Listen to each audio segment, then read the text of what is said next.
Hey folks, we're back here for 16.4. We're going to talk a little bit about some things I noticed today in terms of retest strategy and modifications. The big thing with this workout is maintain your breathing. Maintain your breathing. Okay, so breathe through the deadlift, breathe through the wall ball, definitely breathe through the handstand push-up. You're obviously going to breathe through the row, but I think that handstand push-up, I noticed a lot of people holding breath. And they really struggled or kind of redlined prematurely, as opposed to people who are taking a little bit more deliberate approach in building some breath, some breathing, and some rest time into that handstand push-up. The same with the wall ball and the deadlift. The better you breathe through there, the more that you can just hold on and continue doing those repetitions. So really pay attention to your breathing. Now, in terms of more strategy, we had talked about hitting 85% on that deadlift. And I think watching my film and breaking it down, I probably did too much of a set, of a big set early on. I should have probably taken 2 sets to reach 85 and then broken down to smaller, quicker sets to accumulate those reps faster. So I did 20 and I should have done 15. I'll be fresher the next time, and I'm still going to break at 15, take 3 breaths, go to 10, take 3 breaths, then 8, same, 7, same, pick up the 5s at the end.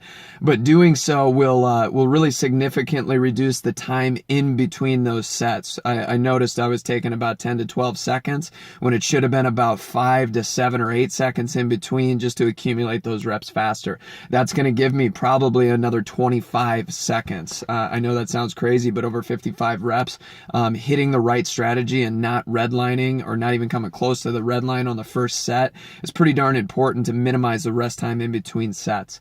On the wall balls, I think I did pretty good with that. Did a 40 and 15. Some people, you're going to have to look at that and maybe treat it the same way that I will have to treat the deadlift, depending on how good you are at that movement. If you love wall balls, hey, 1 break later on, just to keep everything kind of under control so you can start hitting that wall ball pretty hard.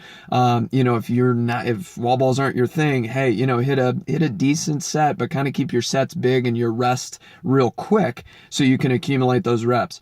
The big thing that I'm going to change on the row is actually upping the damper a little bit, taking it a little bit higher to be able to hit a little bit more calories per hour to bash through those calories a little bit faster. Another strategy I'm going to use is about every 7 or 8 calories, I'm going to do another sprint start, kind of modified sprint start within the row, just to bump up those calories and then just relax into long strokes to keep, get it up to around 2,000. Then the next stroke 1,750, then the next 1,500, hang around 13 or 12 for a little while, and then do a quick little sprint start to get things going. Yeah, that might peak me up a little bit, but then I'll relax as I'm in these high calories per hour phases, so I can chew through those a heck of a lot faster. I did that in some kind of mock things going between the row and right to the handstand push-up, and that seemed to really chew through those calories really fast. So take that in consideration.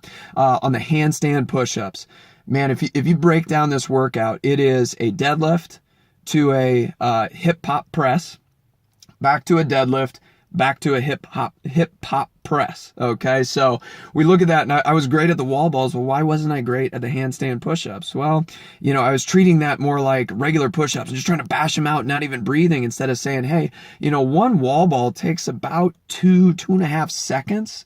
And that's the rate that I probably need to be doing my handstand push-ups, resting in that bottom position, making sure that everything's great. So I have almost like treat it like a jerk kip.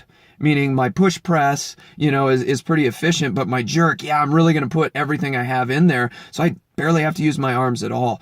Doing so, I was doing that going to row and then just bashing out a set of 10. And wow, it was all the difference in the world being able to do that.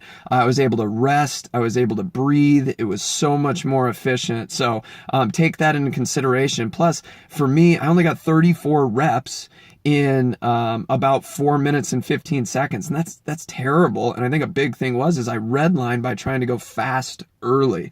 Just keep a nice smooth pace. I learned that from my wife, who did 22 reps in 1 minute and about 40 seconds. And she was doing what I just talked about, taking a breath in the bottom. There was a time she just took her arms off the ground and rested on her head.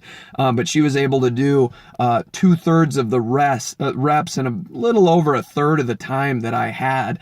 So that just shows her efficiency of being in the right energy system and not redlining through those. So take those into consideration. Hopefully it helps so you can maximize your reps. Good luck.